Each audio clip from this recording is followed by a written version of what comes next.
Oh, okay, I'm actually recording to the cloud, but that's fine because then I can give you the link, which is even easier.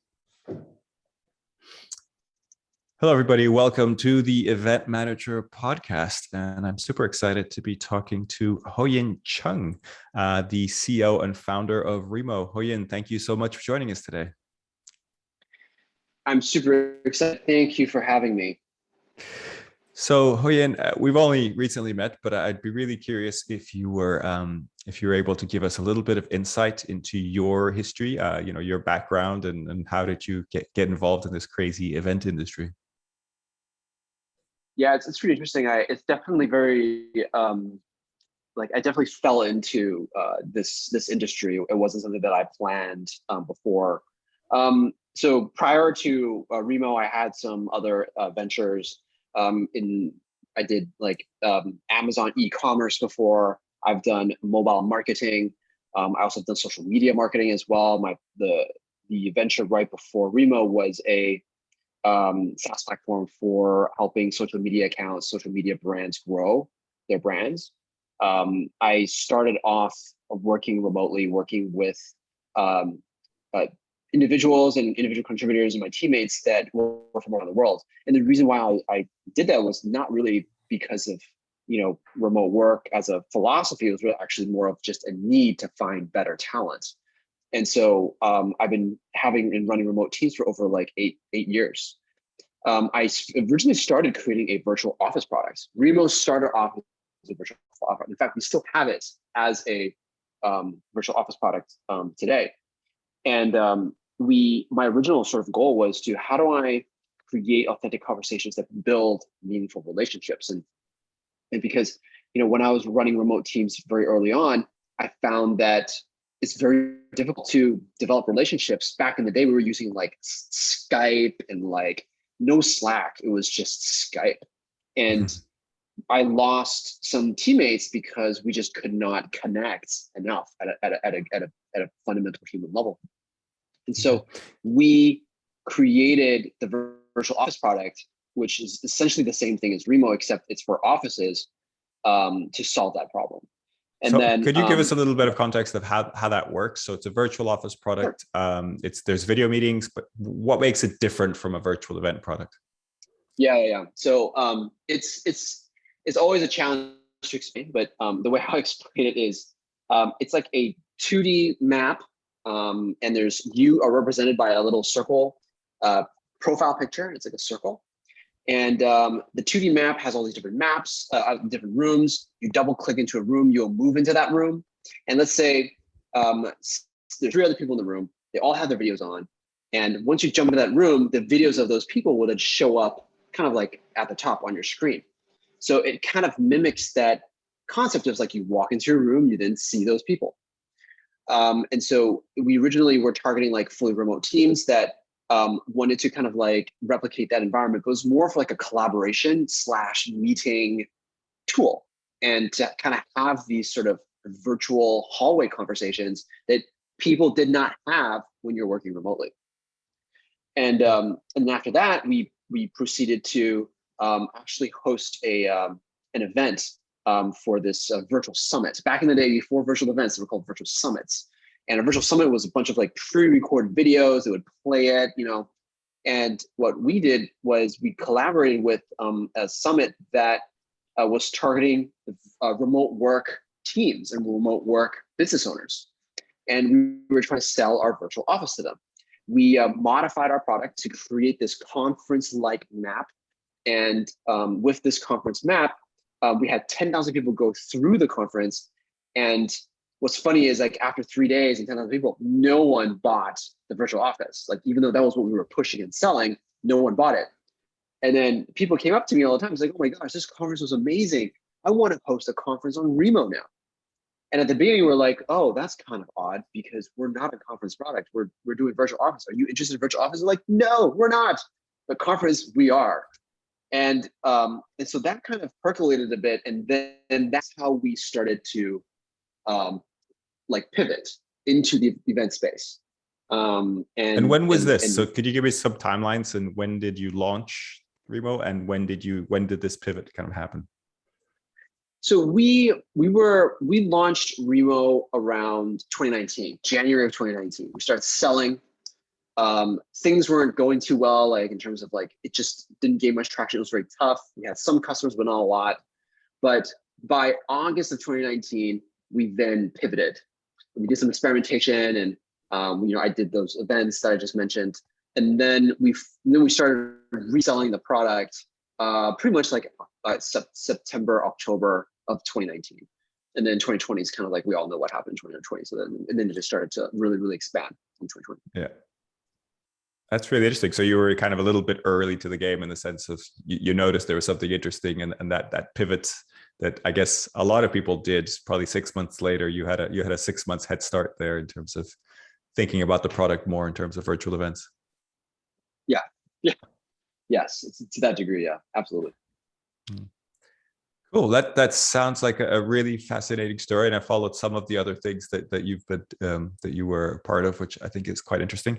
And I know you've grown a lot during the pandemic. How have you managed that? And I mean, I think you are a fully remote company, as far as I know, right? So I mean, you have a lot of experience in doing the virtual office that you were kind of designed for. How has that been working? Could you tell us a little bit more? Yeah, I mean, first of all, it's hyper growth, number one. I mean, we grew from, 5 to like 100 people within the span of like 10 months. And so that was really intense. So building out new processes and keeping the team together was definitely not easy. Like, there's definitely a lot of things that we had to do, a lot of things we had to change. One of the things is that we were just changing all the time. Like, I think, a lot of these changes you would probably experience across like 2 years or 3 years or whatever. We experienced it across 10 months. And the degree of change was like, it was almost like there was not much point to create too much process. Like it was better to just not to create rules and to just trust people to do what's best, and hire people that just know what's best, that can make the right decisions on their own, rather than creating very detailed processes. Why? Because the processes would change. Literally, the processes would change like a week later. So there wasn't much point in that. So I think it was really absolutely important that at the very beginning, you hired like the right people that are able to like react to the change very quickly, and not to get too tied down into processes. Because if you get too tied into processes, you end up just rewriting and spending a lot of work just rewriting. Rewriting stuff, and that is not a very good use of your time. So we were very process light during that time. And from a remote standpoint, we heavily dog fooded our product. Like, we use our product as our own virtual office. We have a lot of activities that are engagement for my teammates. Like, I organized like games to play with my teammates during work hours. Like, I would encourage them to come play with me. It was like a very top-down approach in ensuring that it's okay to not work all the time. And that's very counterintuitive. But, as there's a lot of documentation and a lot of like people have been saying, is that people actually tend to overwork when they work remotely. And my sort of argument is, when you work physically, who would admit that they spend 100% of their time working when they work physically, right? When you work with other people, I don't know what that number is. It might be 5, 10, 15, maybe upwards to 30% where you're not actually working. Like, you're just doing something else. You're just chit-chatting, you're doing something else. And that percentage varies, and that leads to healthy culture and camaraderie when it's the right amount. But when remote working, whatever that number is, let's just say it's 15%, it's now 0%, a very, very low number. And so what I'm trying to do is I'm trying to compensate for that. I'm trying to compensate for the difference. And that's why what I believe is that you need to have some form of casual play or casual just get together, something that's voluntary. And actually, here's something that I think is a bit, I might say that's a bit, what's the word, controversial, is I think some things that as a group we need to get together has to be mandatory. Like, it's mandatory that you come, for example, like a virtual retreat, an annual retreat. is that optional or is that mandatory? Most fully remote companies, it's mandatory. It's team building, right? Team building is mandatory. It's forced fun. I mean, the bad way to say it is it's forced fun. But my argument is, when you typically do events that people volunteer or it's voluntary, people end up going because people are like, well, I have work to do. Like, I don't really want to go. Like, I don't know if I want to waste my time playing. I just want to do my work and go home, or do my work and just go have my free time.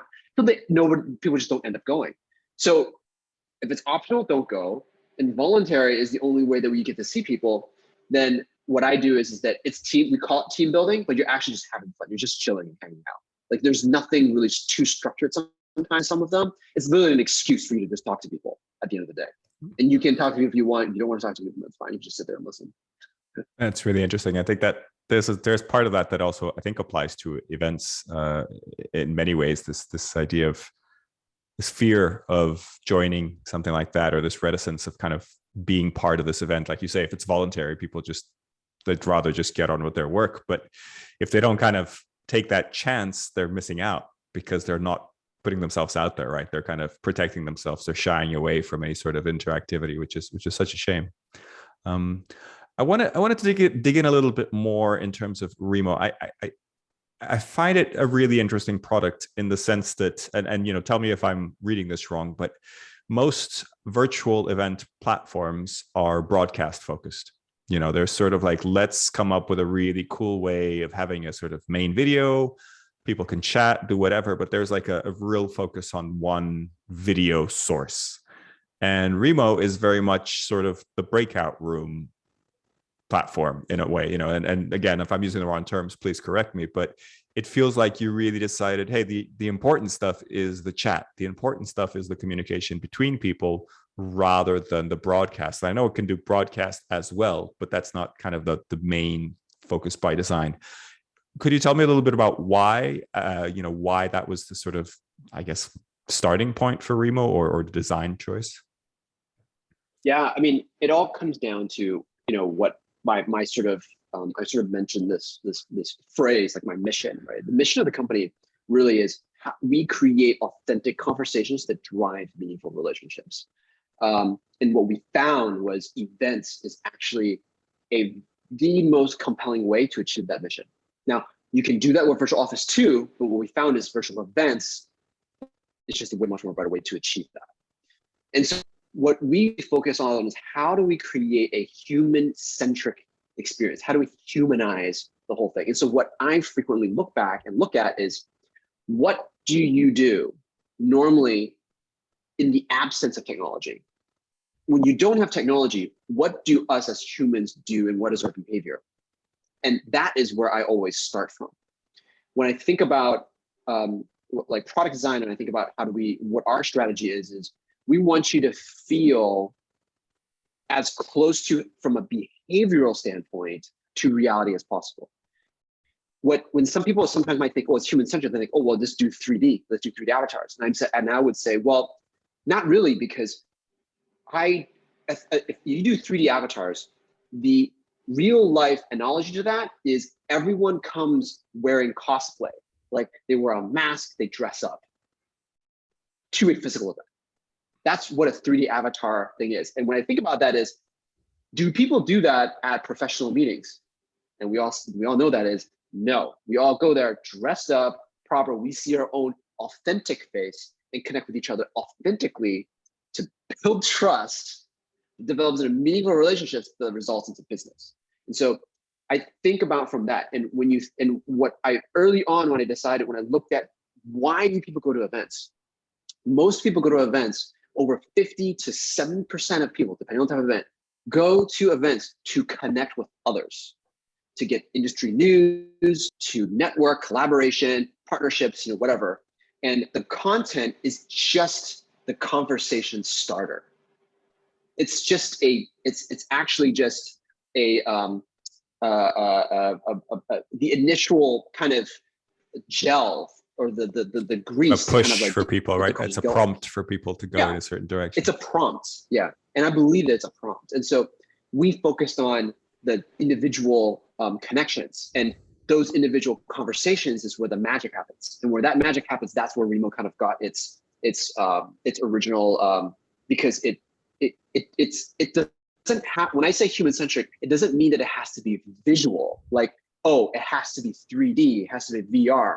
There's so many things you can do that mimic the human behavior from an experience standpoint that doesn't have to be visual. It's just the sequence of events. It's the way how you present it, not necessarily 3D. And so that's what we've been focusing on. Really interesting. And I particularly, you said also the difference between the virtual office and events. And I'm very interested in this idea of kind of events as milestones, events as kind of important points in your life or in your working career where you do something. And I feel like if you don't have events, like the practical difference between a virtual office and a virtual event is sometimes not that different. But because there's there's a title, there's a theme, there's a reason why people are gathering at a specific time, then it becomes a milestone in itself, because it's like, okay, this is the time that we're going to be talking about this one thing. If it's just an office day like any other day, you might have some really good conversations, but there are no prompts. Ultimately, there's no kind of significant focus where people kind of gather their energy. So you made a really, really great point. And I can share you something that I started doing very early on, and which I realized was we created happy hours during, right now, even for our virtual office. And we found that with no apparent purpose in terms of why you gather or why you come together, people don't attend, at least virtually. Now, physically, you can't, like happy hour. And that happens because there's a bar and there's alcohol or food involved. Like there's something to kind of draw you there. And then that creates that kind of like conversation, right? There's something that draws you. But online, there's nothing to draw you. And when there's nothing to draw you, there's a lack of purpose. And I think that's kind of what I realized is, the point of gathering is the point that you need to have a very strong purpose, whether it's content or something like that. And if you don't, it typically doesn't pan out the way how we originally think it will. Really interesting. Great. I wanted to touch a little bit on your kind of vision for the future a little bit, because I think this is kind of interesting. Obviously, you've lived through some pretty crazy 18 months or almost 2 years now with the pandemic, and also the time before. And I wondered what your thoughts were on where we're going with this. Are there going to be a lot of virtual events in the future? And are they going to look very different to what they look like right now? I mean, I think there's two ways to kind of look at it. I'll share with two perspectives. There's where I think the industry is going to go, and how I think I would like the industry to go from my perspective, from the Remo perspective. How I think the industry is going to go is, obviously people are going to be using more virtual events. Like people are going to be, they're going to see how virtual events are helpful. And once kind of the hybrid model comes, I think there's going to be a lot of experimentation on hybrid and all that kind of stuff. And we've seen some experimentation on that. I think hybrid is going to be a lot more difficult to execute for majority of event planners. Maybe for large events, I think the hybrid model would definitely be something that would make sense when people have big budgets. They can hire two teams, one for physical, one for virtual.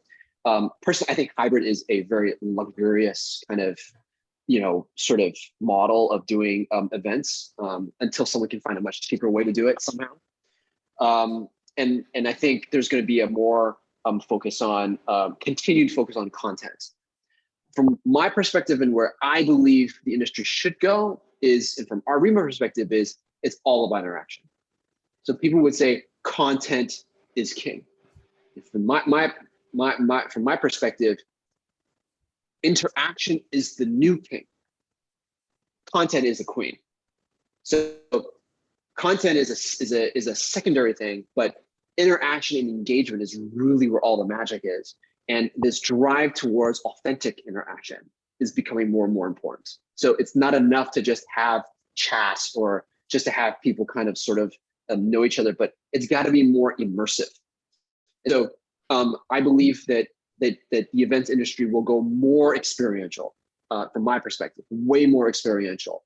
The the more experience. And when I say experiential, it doesn't have to be VR. It doesn't have to be super immersive like AR or anything. It's just the experiences are designed to be much more human, that you might have, for example, workshops. You might have more ways to interact with each other, to play a game with each other, for example, to interact with each other in a way that can achieve a goal, like in a team-based environment or something like that. Like something that's just way more experiential to allow it to be very similar to an offline event, because offline events are very experiential. They can get very experiential with very fancy booths and very fancy experiences. It's going to be a lot easier to execute those types of experiences online at scale.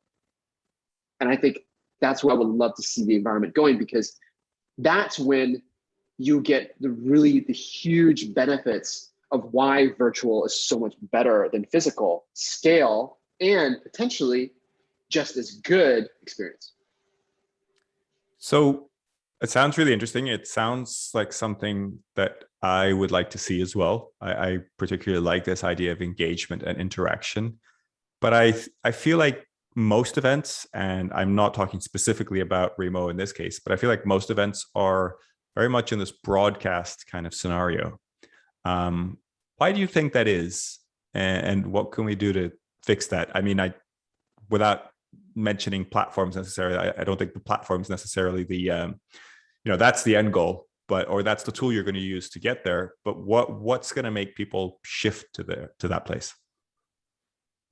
So I think it's just a matter of, number one is a matter of time. And number two is, like most technologies, they go through this kind of maturity stage, right?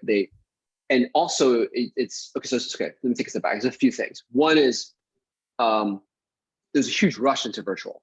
People don't know what they're doing. People, at least in 2020, now people do. People have a better idea, and they're all optimizing for that. So number one was just the situation. Number two is, technology, as you've seen, right? They always go through this life cycle. The beginning, early adopters, mass adoption, late adoption, everyone kind of goes through that. We're now kind of around the mass adoption stage. And I think it's like Zoom, why are people getting Zoom fatigue? It's because they're just sick, or not sick, but they're just, seeing the same thing over and over again. People need new ways of interaction. People need content. Well, like on Netflix, like there's just this constant desire for freshness and newness. And I believe the podcast model is fantastic. It's great.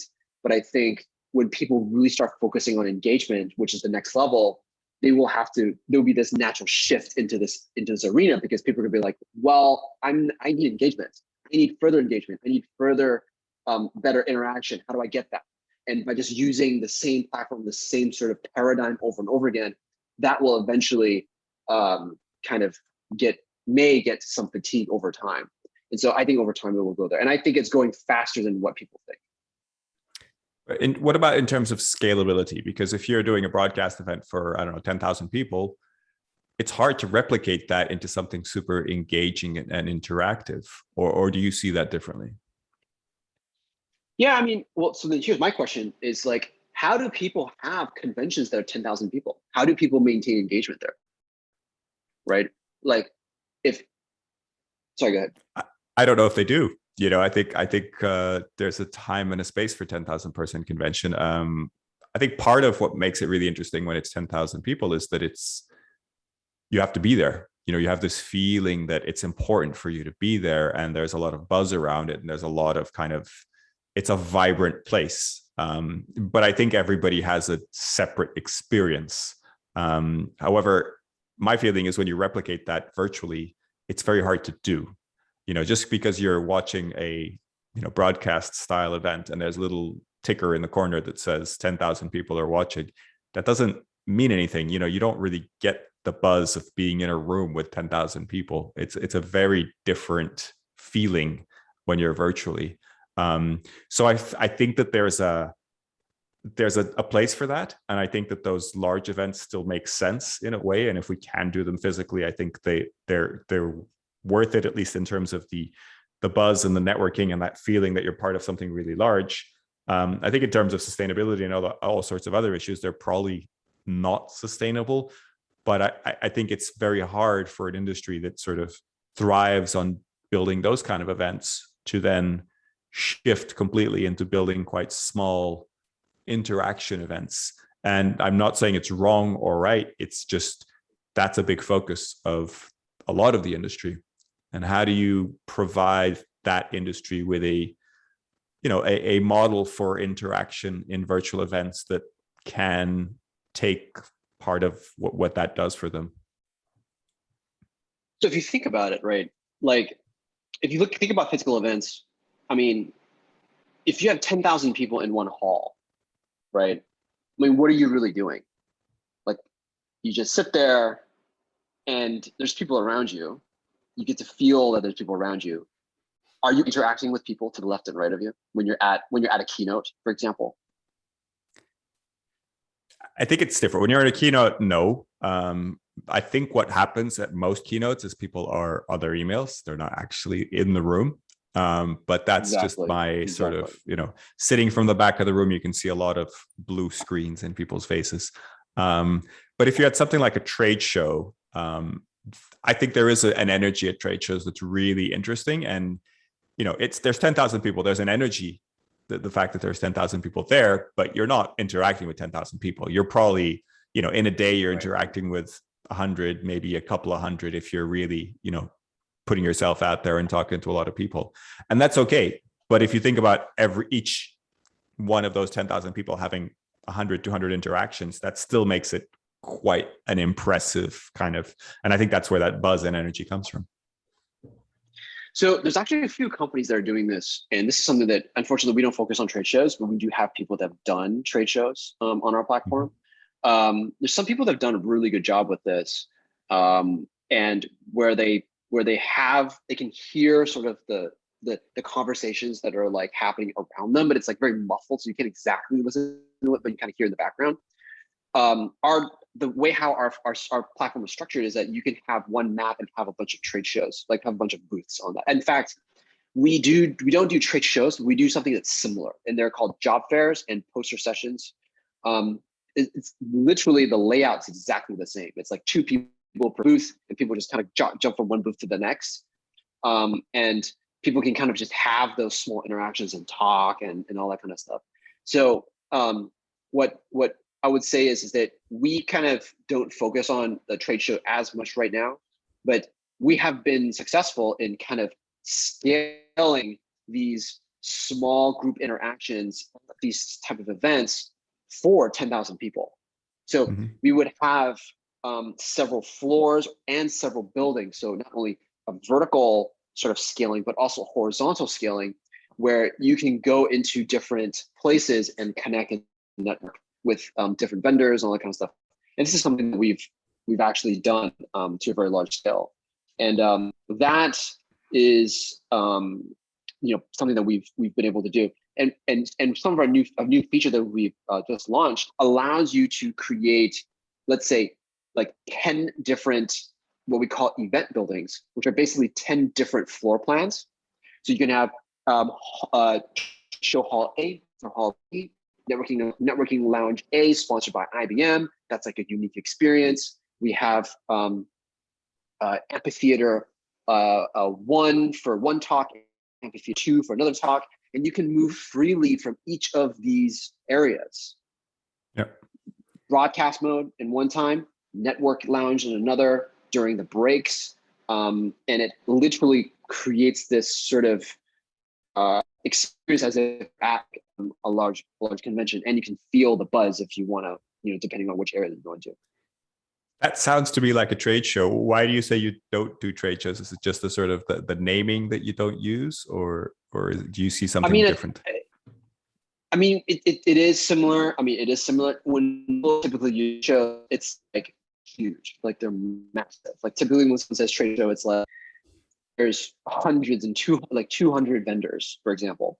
We haven't done things that are at that level of 200 vendors, and that's their whole thing that they do. Like trade shows also is like typically like that's all. Like they don't have any like speakers, or they don't have any like sponsors. It's just that. We typically don't have ones that are just specific specific that. We've done smaller scale sponsor zones, like a sponsor or a vendor marketplace, smaller, and more on like networking and the broadcasting. And it's small. It's just that part's just a bit more smaller scale when it's like 5,000 plus 10,000 people. Interesting. That's always interesting to see the different formats and kind of understand how that works. I want to touch on one thing that you do offer that I think is, I don't know if it's unique. I don't know for every single platform, but you have an event agency partner program.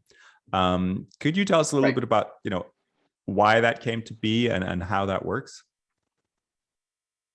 Yeah, so I mean, Event Agency Partner Program really came about is because we just had a lot of amazing agencies work with us. And we wanted to solidify that relationship with agencies. Our product is a bit unique from some of the other products that are out there, is that our agencies make more money using our product compared to others. And there's a lot more opportunities for additional services that are required in order to make an event successful. And so that allows them to make more money. So like, for example, customizing the floor plan. How that works? Yeah, go ahead.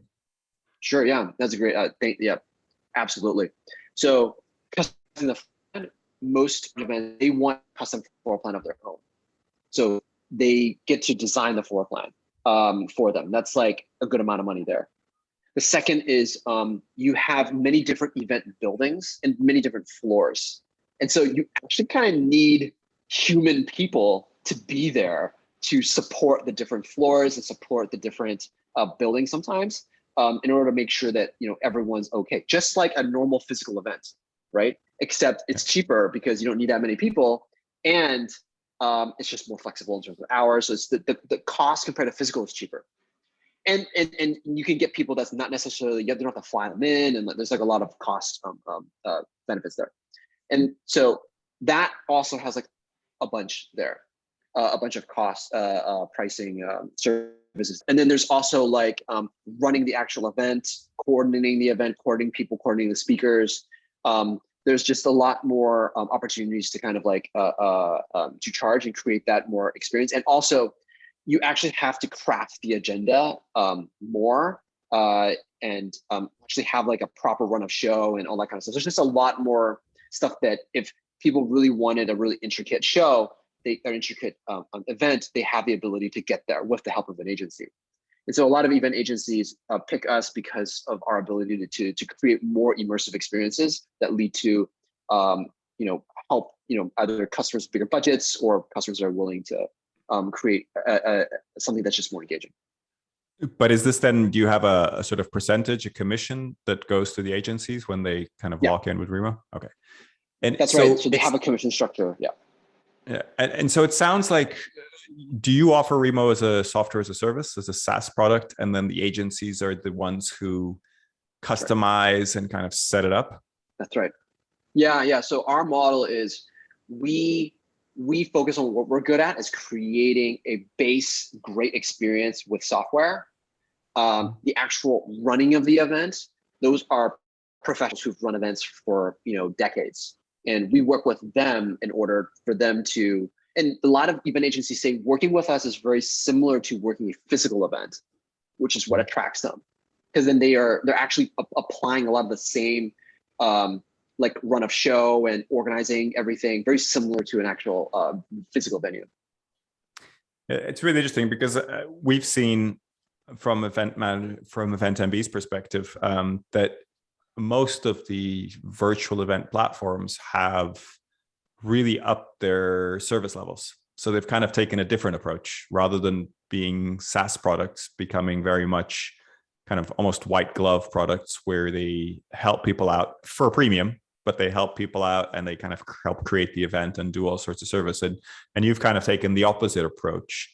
Have you seen that as well in the market? And is there a particular reason why you wanted to go in that direction? Yeah. I mean, for us, I think we want, because our platform is very like ecosystem centric. Like we have a lot of vendors. We have a lot of like map designers. We have a lot of agencies. We have MCs. We have a lot of people that play very specific roles that kind of are part of our ecosystem. And so we want to create that ecosystem of different players rather than we just kind of do everything. Because Number one is that we've just worked with amazing people that are just outside of Remo. That's just really the answer. And we found them to be much more better at it than us. And also that we believe that like customers need to have choice, and they might have different budget constraints. And we have a very good program in training a lot of our agencies so that they're just as good as us. In fact, most agencies actually, from our perspective, know and experiment more with the product than us. Like they will share with us some of the things that they've found and they've done, and even way better than what we do. And to me, that's way more compelling and way much more better for the business, for the customer, way better for the customer. And so just you're kind of saying from the journey that we've taken, yeah. You're kind of saying, hey, we're the software experts. We're creating the platform, and let's the kind of meeting design experts go crazy and do some crazy things and kind of push the system as much as they can. Is kind of that what you're saying? Yeah, exactly. Because our platform, it's, I said like a map, right? It's anyone can design it however they want. We've had spaceships, we've had rooftop bars, we've had like this this arena, we've had everything you can think of. Someone's already created this. We've have crazy things like funerals, baby showers, like people just go ham on like designing these amazing maps. And so essentially what we are is we are a canvas. People just design whatever they want. It's just highly customizable. And because it's so customizable, these agencies can just create amazing experiences. And that's basically what allows us to be so unique and different from our competitors. Interesting. I also noticed on your website that you were, or I saw maybe something you did on LinkedIn, that you were looking at carbon credits. And I realized that DI and sustainability is also something interesting, at least something that we're constantly talking about. Why this interest in carbon credits? I'm curious. Yeah, so as a company, we're very interested in becoming carbon neutral, and we see ourselves as a really great way. As we all know, like virtual events is a great way for as reducing carbon emissions for companies, and so for event organizers and for companies who are organizing events. And so, for carbon credits, we have seen a lot of hybrid event organizers that are looking to kind of offset their physical portion of their events and offset that piece, where like the virtual event is pretty much near zero. What do you do with the physical part as a hybrid solution? And so what we do is we basically help offset those carbon credits for them. So we provide extra services to actually help them offset that, and we basically help package and help our customers like figure out what's the right carbon credit strategy that they want to do. And so we're doing that. So we believe that if you can make your event as carbon neutral as possible, we just provide we actually provide the avenue, and we know what are the right we provide basically a carbon credit offsetting solution that allows them to do that. Excellent. I mean, I think that's a really interesting approach, and definitely in this hybrid world, it'd be interesting to be able to do that. So I've got a couple more questions just to wrap up. The first one is really, what would your advice be to someone who's considering this kind of engagement, this kind of interaction that we've been talking about, but is, maybe also considering a more broadcast approach? And I think event planners are always reluctant to try too many new things because events are so time specific and it's so time critical, right? So making a brave choice to step away from a broadcast model is always challenging. What would you say to someone who's looking at that and maybe considering it, but is on the fence? Yeah, I mean, at the end of the day, so I would look at it as like, what is their goal? Like, what are your customers' goals? If it's typical customer goals are like what? It's awareness, it's ROI, it's being able to get more leads, more business. Like maybe it's internal employee engagement, training, like all that stuff, right? And all those things.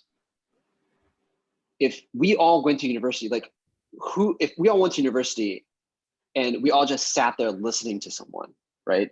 Some people are really good at that. Some people are really good at like absorbing the information and like doing well in school. I was okay at school. I wasn't particularly great, but is that a really good way to achieve your goal, right? And I think some of us would say some cases yes, some cases no. But in the corporate level, right, you're really trying to push and make sure that like you can create the most effective ROI from a corporate standpoint. And I would go back and say, okay, if the corporation is trying to achieve a goal, really the most effective way is to do engagement. Everyone wants engagement. In fact, the industry will push towards engagement more engagement metric, more engagement, and more proof of that this engagement actually led to a certain ROI. Because now in the event industry before, right, you couldn't track anything, right? If you ask event planners, how do you know that your event's successful? A lot of them say, well, I just sent out a survey. Which now when you look at virtual event platforms, like oh my gosh, like survey is your level. We can measure everything now. So what that means is that for event planners, they're all now have a set of metrics that can measure and make them accountable now.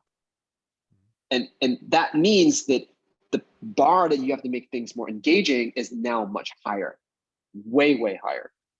And clients will pick up on that. They will know that. They will find out if you don't do it, someone else is going to do it. Someone's going to say, hey, I want to show you the ROI of my agency and what I provide a value for you. And they're going to go deep into metrics. Like we show how many meaningful conversations people have.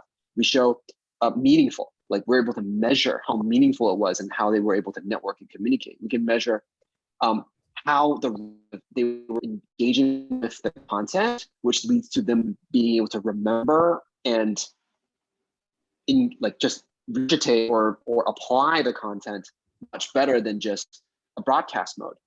And so what I would say is that think about what they're doing and showing them the metrics that can basically like achieve their goals. That's something where broadcast has potential limitations. It's okay for now, but as time goes on, the market's going to change towards this direction. And to me, I think being the head of the game here for engagement is better being than at the back of the game. Because when you're at the back of the game, then you're just catching up. And that's something where you don't want to be too far behind. That's interesting. Tell me a little bit about this metric of engagement. What can you actually measure there? Well, we can measure, for example, the length of audio and video that's turned on at the event. How many people have you spoke to? What are some of the topics that you're talking about? What are the hottest topics? When it's in a conversation mode or a broadcast mode, we can measure how people, like if they're chatting a lot, or if there's a lot of emojis that are being given, for example. We have this graph where it shows the amount of engagement throughout the entire event, like up and down. And also it's a timeline. For example, like start of the event to the end of the event, like first hour, second hour, third hour, we can see the attendance and also the engagement. And so now you can get really scientific. Like you can be like, oh, when this person spoke, engagement was down. But when this person spoke, engagement was really, really high. Like you can now do really, really scientific things and say, oh, this topic, people were not interested, or this type of activity did not boost engagement later down the road, or we should say these certain things or introduce these types of engagement that actually leads to higher engagement later down the road. So we can do a lot of interesting things that you really couldn't do before. You really, really couldn't do before. And I think the virtual event industry is heading in this direction for sure. And I guess if you're more focused on the interaction, then there's more things to measure rather than a broadcast situation where there's just exactly. Maybe emojis or something like that people are doing, or the chat side of things. Exactly.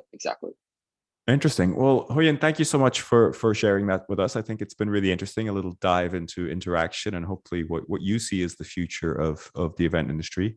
I think I'm going to catch you maybe a little bit off guard, but I'm going to ask you a question that we ask everybody at the end of the show, which is, who would you recommend we should invite to be a guest on the show? If you could give us someone from your network that you think would be interested in chatting with us and connecting to event managers from all over the world. And is in the event industry, is that correct? Doesn't have to be, as long as they're interested in the event industry. I mean, it's really an open-ended question. who's interested in the event industry. That's a good one to ask, like right on. I mean, I think there's definitely several. I mean, like if you guys haven't had the CEO of Acel Events, I think he's great. I think he's a great person to have. Jonathan Nazarian. I think he's some of the stuff that he's been saying, I think really great. I would recommend him. Okay. Thank you very much. We've had Jonathan on one of our summits before, so be easy to invite him onto the show, and I think he'd be a great guest. So thank you very much for the recommendation. Hoyin, it's been a pleasure chatting with you. I hope you enjoyed your time on the Event Manager Podcast. And for anybody listening, please do subscribe, rate, and review the podcast wherever you get your podcasts. And I look forward to having you join us again soon. Take care, everyone.